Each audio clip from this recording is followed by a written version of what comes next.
வீடியோக்குள்ளே போகிறதுக்கு முன்னாடி நம்ம ராமச்சந்திரன் துர்கா என் யூடியூப் சேனல் சப்ஸ்கிரைப் பண்ணிக்கோங்க, பெல் பட்டனையும் கிளிக் பண்ணிக்கோங்க.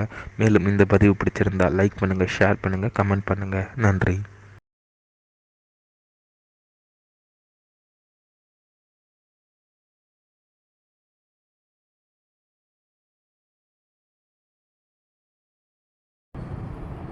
ஸ்ரீகுருभ्यो நமः.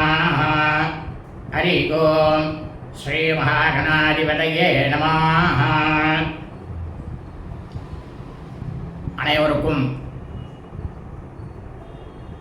முதற்கண் கோடான கோடி நமஸ்காரங்கள், வணக்கங்கள், வமனங்கள், அன்புகள் அந்த இனிய ஆசீர்வாதங்கள். நமது ராமச்சந்திரன் துர்கா என் என்ற யூடியூப் சேனலிலே அடியேனை ஒரு அன்பர் கேட்ட கேள்விக்கு வேததர்ம சாஸ்திரத்தில் பஞ்சாங்கம்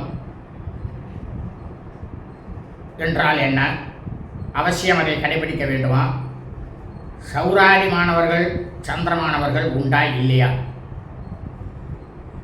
என்பதை பற்றிய முழு விளக்கம்தான் அதனுடைய தொடர்ச்சி. நேற்றையிலிருந்து அதை சொல்லிக் கொண்டு வருகின்றோம். ஆகவே அனைவரும் இந்த வீடியோ பதிவினை அவசியம் ஆரம்பம் முதல் கடைசி வரை முழுவதுமாக பார்த்து அதன் பிரகாரம் தினந்தோறும் தங்களது வாழ்க்கையை கடைபிடித்துக் கொள்ளுமாறு அன்புடன் கேட்டுக்கொள்கின்றோம். ஸ்ரீராமதேவ் நேற்றைய தினத்தில் சொன்னோம், பஞ்சாங்கம் என்பது பஞ்சாங்கங்களை கொண்டது என்று. அதிலே கரணம் என்பது இருக்கின்றது. அதில் ஒரு சில நாள் 3 கரணங்கள் வரும், ஒரு சில நாள் 4 கரணங்கள் வரும், ஒரு சில நாள் பார்த்தீங்கன்னாக்க 2 கரணம் தான் இருக்கும். ஒவ்வொரு கரணத்திற்கும் ஒவ்வொரு பலன் உண்டு. அந்த கரணத்தினுடைய பலனை தெரியாமல் நாம் செய்தோமே ஆனால், அதாவது நல்ல விஷயங்கள் இருக்கிற பலன் நல்லதை கொடுக்கும். கெட்ட கரணத்தில் இருக்கக்கூடிய பலனானது நமக்கு கெடுதல் தான் கொடுக்கும். ஆகவே தான் தர்மசாஸ்திரத்தில் சொல்லப்பட்டுள்ளது, கலியுகத்தில் மனித பிரிவிகள் இதை முக்கியமாக சுப விசேஷங்களுக்கு மட்டும் பயன்படுத்த வேண்டும். தினந்தோறும் இதை பயன்படுத்த தேவையில்லை.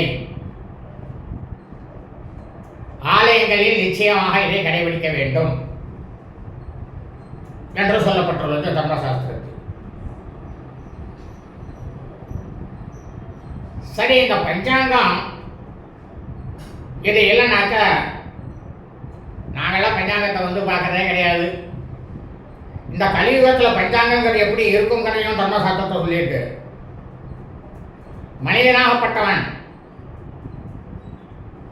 தான் மிகவும் மிகுந்த அறிவாளி என்று நினைத்துக் கொண்டு இந்த பஞ்சாங்கமானது அசல் 28 நம்பர் பாம்பு பஞ்சாங்கம். அந்த பாம்பு பஞ்சாங்கம் தான் கிருதயுகம், திரேதாயுகம், துவாபரயுகம், இப்போ நடக்கக்கூடிய கலியுகம். இவை அனைத்துக்கும் இதுதான் ஒரே பஞ்சாங்கம். ஆனால் கலியுகத்தில் அது துவாபரயுகம் வரைக்கும் அந்த மாதிரி தான் வரும். ஆனால் கலியுகம் ஆரம்பிச்சு விட்டோம்னா அதுலேயும் இந்த ஒரே ஒரு பஞ்சாங்கத்தை தான் கடைபிடிப்பா. ஆனால் நாளாக கலியுகத்தில் பிராமணாகப்பட்டவர் தனக்கு பேர் வேண்டும் என்று இதை அடிப்படையாக வைத்து அவர்களுக்கென்ற 1000 பஞ்சாங்கங்கள் உருவாகும்.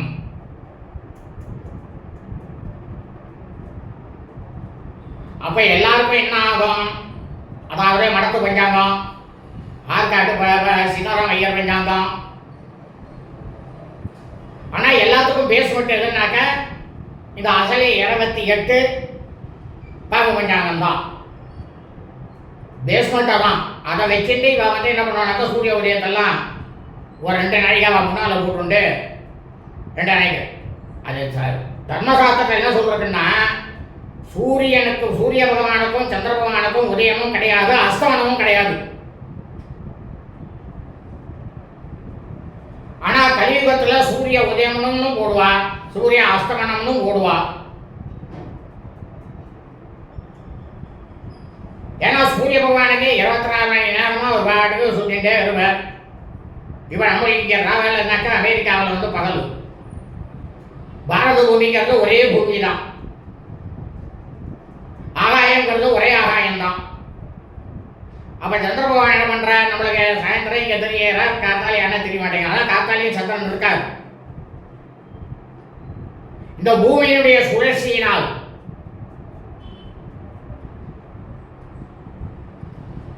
இவைகள் சுற்றி கொண்டு இருக்கும் பொழுது இங்க வந்து ரா பொழுது வருது, பகல் பொழுது வருது. இதுதான் நிச்சயம். இதெல்லாம் தர்மசாஸ்திரத்தில் சொல்றது.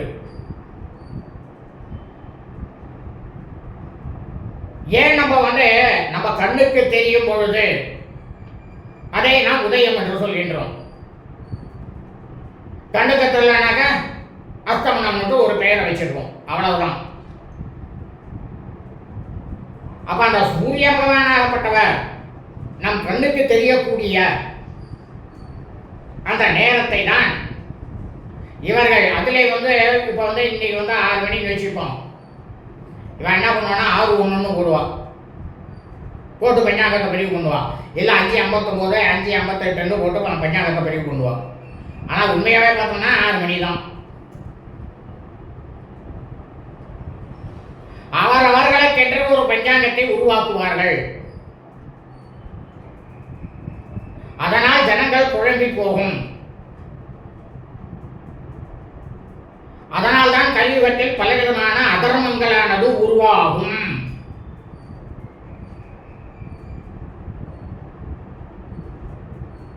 இந்த பலவிதமான அதர்மங்களானது உருவாகும் பொழுது பிராமண வர்ணக்காரர்களுக்கு அனைவருமே மிக மிக க்ஷீணமாக நினைப்பார்கள். ஏன்னா இவன் தானே ஆரம்பகர்த்தா, இவன் தான் எல்லாத்தையுமே தர்மசாஸ்திரம் அது இது எல்லாத்தையுமே மாற்றி சொல்லிடுறான். ஏன்னா அதான் சொல்லிருக்கு, கலியுகத்தில் தர்மசாஸ்திரத்தையே மாற்றிடுவா, இந்த தர்மத்தை யாரும் கடைபிடிக்க மாட்டா. அப்ப தர்மசாஸ்திரத்தை எழுதியது யாரு? உண்மையான தர்மசாஸ்திரத்தை எழுதியது வியாச பகவான். அவருடைய பெயரை போட்டு இவர்கள் எழுத வேண்டியது. அதுதான் இப்ப நடந்துருக்கு. வியாச பகவான் எழுதிய தர்மசாஸ்திரம் நடக்கலை. அதைத்தான் நாம் பதிவிடப்பட்டு வருகின்றோம் நமது சேனலிலே. மெய்யன்பர்களே,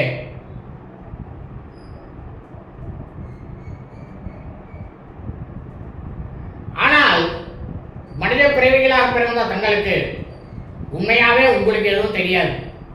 அதை நான் ஒத்துக்கிறோம்.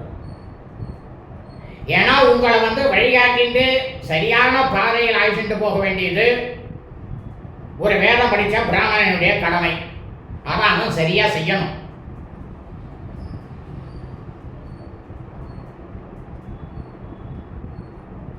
இப்ப என்ன பண்றா, நீங்க எதை சொன்னாலும் சரி செஞ்சுடலாம் அப்படின்ற அளவுக்கு தர்மம் நன்றாக தெரிந்தவர்களே அப்படி ஆகிவிட்டார்கள். அதற்கு உண்டான பலன் அவர்களுக்கு வந்து சேரும். இந்த மாதிரி ஏதோ ஒரு சிலர் செய்யக்கூடிய தவறுகளினால் பிராமண வர்ணத்தையே அனைவரும் மிகவும் க்ஷீணமாக நினைக்கின்றார்களே.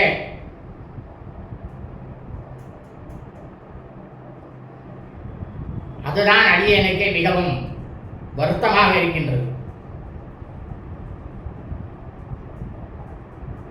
நாளை இதனுடைய தொடர்ச்சி கண்டிப்பாக பதிவிட இருக்கின்றோம். லோகா சமஸ்தா சுகினோ பவந்து. சுபம் அஸ்து. ததாஸ்து.